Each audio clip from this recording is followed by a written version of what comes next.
గారు nursing officer merit list 22వ తేదీకి ఇస్తామని 19వ తేదీ నాడు చిన్నారెడ్డి గారు బోర్డు సెక్రటరీతో మాట్లాడి చెప్పారు మా ముందే.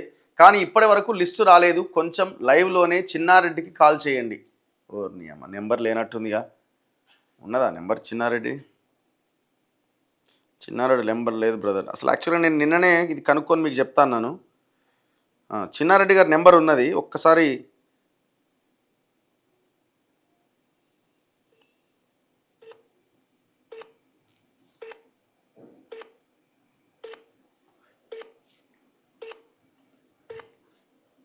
కలవట్లే. వీళ్ళ ఎగ్జామ్ రాశాట దాదాపు సంవత్సరం దాటిపోయింది. ఇంతవరకు రిజల్ట్స్ గతిలేవు. ఇప్పుడు ఏం చేస్తున్నారు అసలు ఇంత ఘోరంగా? ప్రతిరోజు పాపం ఆ పిల్లలు వెయిట్ చేస్తున్నారు. అన్న యూనివర్సిటీ పోస్ట్ ఎప్పుడు ఇస్తారు అన్న, once call to Murali sir అట. అయితే విషయం ఏంటంటే ఇప్పుడు ఆ 1000 కోట్ల రూపాయలకు సంబంధించి ఏమన్నా ప్రాసెస్ స్టార్ట్ అయిందంటే ఇంతవరకు ఏం కాలే. మరి ఆ 1000 కోట్ల గురించి మాట్లాడి 10 రోజులు అయితే లేదు. దగ్గర 1000 కోట్లు ఇస్తాం ఉస్మానియా యూనివర్సిటీకి అని. ఇంకా చాలా సమస్యలు ఉన్నాయి అక్కడ ఉన్న ఫ్యాకల్టీ సమస్యలు ఉన్నాయి, కాంట్రాక్ట్ లెక్చరర్స్ ప్రొఫెసర్లు, అసిస్టెంట్ ప్రొఫెసర్ల సమస్యలు ఉన్నాయి. చాలా ఓన్లీ ఇన్ఫ్రాస్ట్రక్చరే కాదు, ఇంకా చాలా సమస్యలు ఉన్నాయి. వాటిని ఎక్కడ కూడా ఆయన అడ్రస్ చేయలే. రఘు అన్న please speak about HMWSSB meter building collectors అట. వీళ్ళది పాపం చాలా దారుణం. వీళ్ళందరినీ దాదాపు ఒక 600 మందికి పైన ఉన్న ఈ బిల్ కలెక్టర్స్ ఎవరైతే ఉన్నారో, వాటర్ మీటర్ బిల్, ఈ వాటర్ వర్క్స్ దాంట్లో వీళ్ళందరూ దాదాపు 600 మందికి పైన జిహెచ్ఎంసీ పరిధిలో ఉన్నటువంటి వీళ్ళంతా ఒకప్పుడు అవుట్సోర్సింగ్ కింద వాళ్ళు జాయిన్ అయ్యారు. వాళ్ళ గైడ్ లైన్స్, కథ, వ్యవహారం అంతా. ఇప్పుడు ఉన్న ఈ ఎండి ఎవరైతే ఉన్నారో అశోక్ రెడ్డి అన్నట్టు ఆయన, వీళ్ళు లేదు వీళ్ళు డైలీ వేజెస్ కింద మార్చేద్దామనే ప్లాన్, ఒక కుట్ర జరుగుతున్నదట. అసలు ఉన్న అవుట్సోర్సింగ్ ఎంప్లాయీస్నే ఒక కార్పొరేషన్ గొడుగు కిందికి తెచ్చి మధ్యలో ఏజెన్సీలు లేకుండా చేయాలని ఒకవైపున డిమాండ్ చేస్తుంటే, మీరు వాళ్ళకి హామీ ఇచ్చి దాదాపు 2 లక్షల మంది, ప్రత్యక్షంగా పరోక్షంగా అందరూ కలిసి, ఆ లెక్క చూస్తే ఫ్యామిలీస్తో కలిసి 5 లక్షలు దాటుతుంది. ఆ కుటుంబాలను ఆదుకుంటామని చెప్పి ఎలక్షన్లకు ముందు, ఎలక్షన్ల అధికారంలోకి వచ్చిన తర్వాత, ఎలక్షన్లు అయిపోయి అధికారంలోకి వచ్చిన తర్వాత వాళ్ళకి ఇచ్చిన హామీని గాలికి వదిలేసినారు. అదే ఆంధ్రప్రదేశ్లో అవుట్సోర్సింగ్ ఎత్తేసి కార్పొరేషన్ కిందకి మార్చినారు. మధ్యలో ఏజెన్సీ వారిని ఎందుకు బతికిస్తున్నారు? ఇంకా చాలా ఇన్ఫర్మేషన్ వస్తున్నది మనకు కూడా. చాలా ఏజెన్సీలు పాతవి రద్దు చేసి మళ్ళీ వీళ్ళకి సంబంధించిన మంత్రులకు సంబంధించిన వాళ్ళకి ఇచ్చుకుంటున్నారట.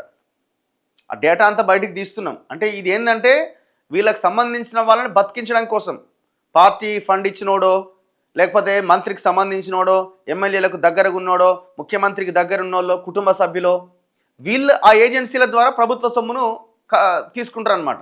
ఆ ఏజెన్సీలు ఎంప్లాయీస్కి ఇస్తారు. ఇదే అవుట్సోర్సింగ్. Why outsourcing?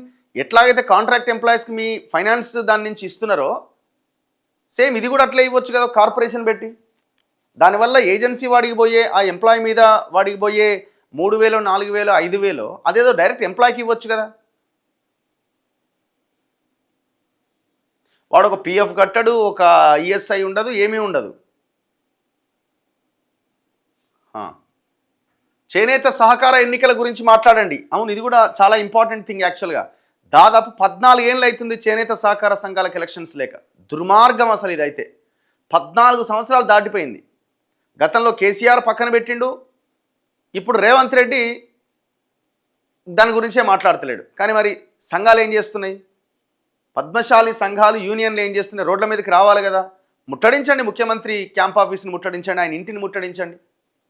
జౌళి శాఖ మంత్రి ఎవరున్నారు, ఆయన ఇంటిని ముట్టడించండి. ఎందుకు పెడతలేరు మా ఎలక్షన్స్ అని ప్రతి చేనేత సహకార సంఘం ముందు ఒక ధర్నా చేయండి. ఫస్ట్ ఎలక్షన్స్ పెట్టాలి అని ప్రతి గ్రామంలో ఉన్న చేనేత సహకార సంఘం ముందు పద్మశాలీలంతా ఒక ప్రభుత్వ దిష్టిబొమ్మను తగలబెట్టండి.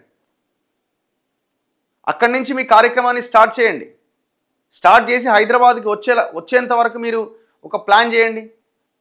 ఆ దిశగా మీరు ఉద్యమాన్ని ముందుకు తీసుకెళ్లే ప్రయత్నం చేయండి. అండ్ ఇంకొకటి, నాకు మొన్న చెప్తున్నారు, ఈ చేనేత పద్మశాలికి సంబంధించినటువంటి మొగ్గనేసే ఈ వీవర్స్ అందరికీ రుణమాఫీ చేస్తాం 33 కోట్ల రూపాయలు అన్నారు. చాలామంది ఇక పెడుతున్నారు, అన్న నమస్తే, చేనేత రుణమాఫీ 33 కోట్లు విడుదల చేశారు, అవి జిల్లా ఏడీల దగ్గరనే ఉన్నాయట. ఇంకా రిమైనింగ్ 15 కోట్ల రూపాయల నిధులు ఇంకా విడుదల కాలే. 33 + 15 33 crores రిలీజ్ అయిందట. అవి ఇంకా ఏడీల దగ్గరనే ఉందట. దానికోసం వీటిని చేనేత కార్మికులకు రుణమాఫీ చేయట్లేదు, దీనిపై మాట్లాడండి మార్నింగ్ న్యూస్లో అని చాలామంది మెసేజ్ పెట్టినారు. ఇంకేమంటున్నారు, చాలా బ్యాంకులు ఏం చేస్తున్నాయంటే మీరు వడ్డీ భరించాలి, భరిస్తేనే మాఫీ చేస్తాం, అట్లా మొత్తం పెండింగ్లోనే ఉంది. ఇంతవరకు ఇంకా పూర్తి కాలే. మరి ఎందుకు వ్యవసాయ రంగం తర్వాత అతిపెద్ద రంగమైన ఈ చేనేత రంగం మీద ఎందుకు అంత వివక్ష ప్రభుత్వాలకి? ఎందుకు వివక్ష అంటే దాని వైపు నుంచి, దాని తరపు నుంచి మాట్లాడేటువంటి లీడర్ లేడు కదా, ఎవడున్నారు ఆ కమ్యూనిటీలో. అందుకే లీడర్లను తయారు చేసుకోవాలి, రాజకీయాల్లోకి వచ్చేలాగా మీరు ప్రోత్సహించాలి. ఒక అడుగు ముందుకు పడితే, మూమెంట్ వస్తే ఏదైనా సమస్య పరిష్కరించుకోవడానికి అవకాశం దొరుకుతుంది. సో తక్షణమే ఈ చేనేత సహకార సంఘాల ఎలక్షన్స్ని పెట్టాల్సిన అవసరం ఉంది. ఇక రఘు, నువ్వు జీవితాంతం పొద్దున లేచి మొత్తుకున్న ఈ వ్యవస్థ మారదు, నీ కంట శోష వృధా అవుతుంది, ఆలోచించు. కానివ్వండి, ఎవరికి నష్టం? నష్టం ఎవరికి? మన బాధ్యతగా మనం మాట్లాడతాము, నిజాయితీగా పని చేయాలనుకుంటున్నాము, పని చేస్తాము. నష్టం ఎవరికి జరుగుతుంది ఆలోచించండి.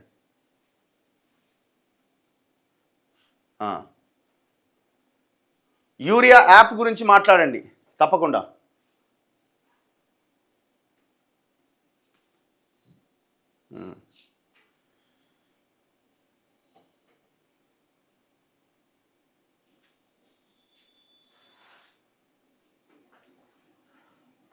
రెండు లక్షల పైన ఉన్న రుణమాఫీ ఇంతవరకు చేయలేదట. అది చేయడిగా అయిపోయింది. 2 లక్షల పైన ఉంటే పైనది కట్టుర్రి, మేము మొత్తం చేస్తామన్నాడు, దాని గాలికి వదిలేసారు. ఇక చివరికి ఇప్పుడు ఇచ్చినాం కదా, పోయినసారి అది కూడా ఇవ్వలేదు కదా, ఈ కంపారిజన్ ఎందుకు అర్థం కావట్లే. సార్, గురుకుల టీచర్స్ ప్రాబ్లమ్స్ గురించి మాట్లాడండి ప్లీజ్. ఉద్యోగుల డిఏ గురించి మాట్లాడండి. Ponguleti son recent land scam గురించి మాట్లాడండి. సీఏని ఏదో ట్రాన్స్ఫర్ చేసినట్టున్నారు కదా అక్కడ. అన్నా, పోయిన ప్రభుత్వం లీకేజీలు మాతో ఆడుకున్నది, ఈ గవర్నమెంట్ లీకేజీలు చేయకపోయినా అడ్డగోలు జీవోలతో ఆడుకుంటున్నది. 2 ప్రభుత్వాలు ప్రజల కోసం పనిచేయట్లేదన్నా, వాళ్ళ కోసమే ప్రభుత్వాలు ఉన్నాయి, అంతే కదా.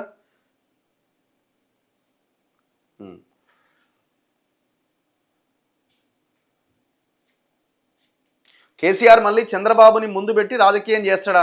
ఏదన్నా చేస్తాడా, ఆయన ఏముంది. కానీ ఆయన ఏం చేసినో చెప్పాలి కదా. చంద్రబాబుని ముందు పెట్టి అధికారంలోకి వచ్చిన 2018లో జగన్మోహన్ రెడ్డితో చేతులు కలిపిండు. రాష్ట్రానికి రావాల్సిన నీళ్ళని అటు పంపించిండు. సేమ్ ఈయన కూడా అంతే కదా. మన దగ్గర లీడర్ ఎవడు ఉన్నాడండి? ఇప్పుడు ఈయన కూడా అంతే కదా. ఈయన గొప్పగా చంద్రబాబు నాయుడికి వ్యతిరేకంగా ఆయన పనిచేస్తున్నాడా? కలిసే ఉన్నారు అంతా. అన్న, ఎంప్లాయీస్ పెండింగ్ బిల్స్ గురించి మాట్లాడండి. అన్న, కేసీఆర్ మళ్ళీ ఎప్పుడు వస్తాడు? ఏమో చూద్దాం. మళ్ళా అల్లుడు కొడుకు కొట్టుకుంటే ఈ అమ్మాయి మీ లొల్లి ఆయన అని చెప్పి గాలికి కొంచెం బయటికి వెళ్తాడు. మళ్ళా జాబ్ క్యాలెండర్ ఏమైంది? ఇంకా గాలినే ఉంది అది. అన్న, స్కాలర్షిప్ ఇవ్వట్లేదన్నా, సర్టిఫికెట్స్ ఇస్తలేరట. ఘోరం ఇదైతే. గవర్నమెంట్ హాస్పిటల్లో మందులు దొరుకుతలేవు, ఖమ్మం గవర్నమెంట్ హాస్పిటల్లో. Please talk about LRS. Gopanapally భూముల గురించి మాట్లాడండి. అన్న, కేసీఆర్ని ప్రశ్నించినంత గట్టిగా మీరు రేవంత్ రెడ్డిని అడుగుతలేరట. అంటే ఏం చెప్పాలి చెప్పండి? అంటే ఎట్లా అడగాల? అప్పుడు ఇట్లనే అడిగినాం కదా. ఎలక్షన్ ఇయర్లీ వన్స్ కండక్ట్ చేయాలి, జెన్యూన్గా జరగాలంతే. ఈ ఎలక్షన్ సంవత్సరానికి ఒకసారి పెడితే ఇక మొత్తం ఉన్న బడ్జెట్ అంతా దానికే పెట్టాలి. ఇక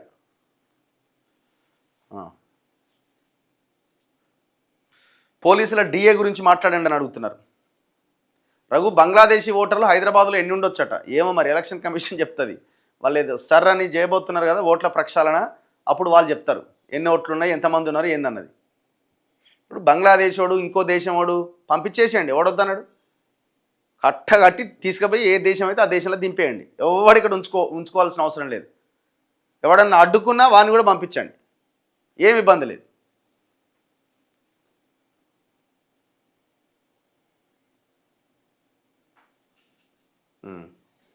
మాజీ సర్పంచ్ల బిల్స్ మంజూరు చేయాలని అడగండి.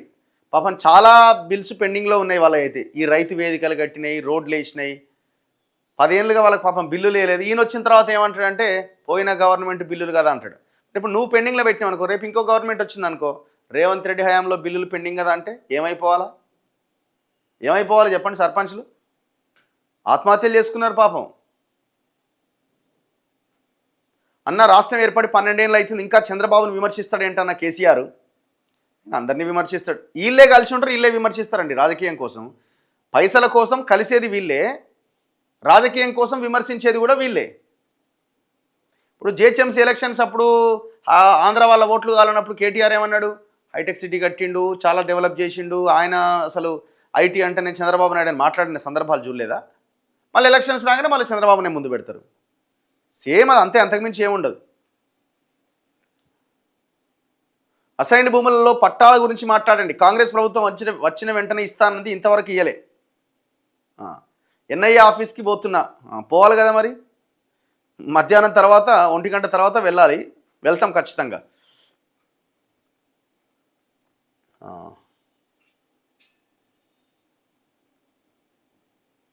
చలో.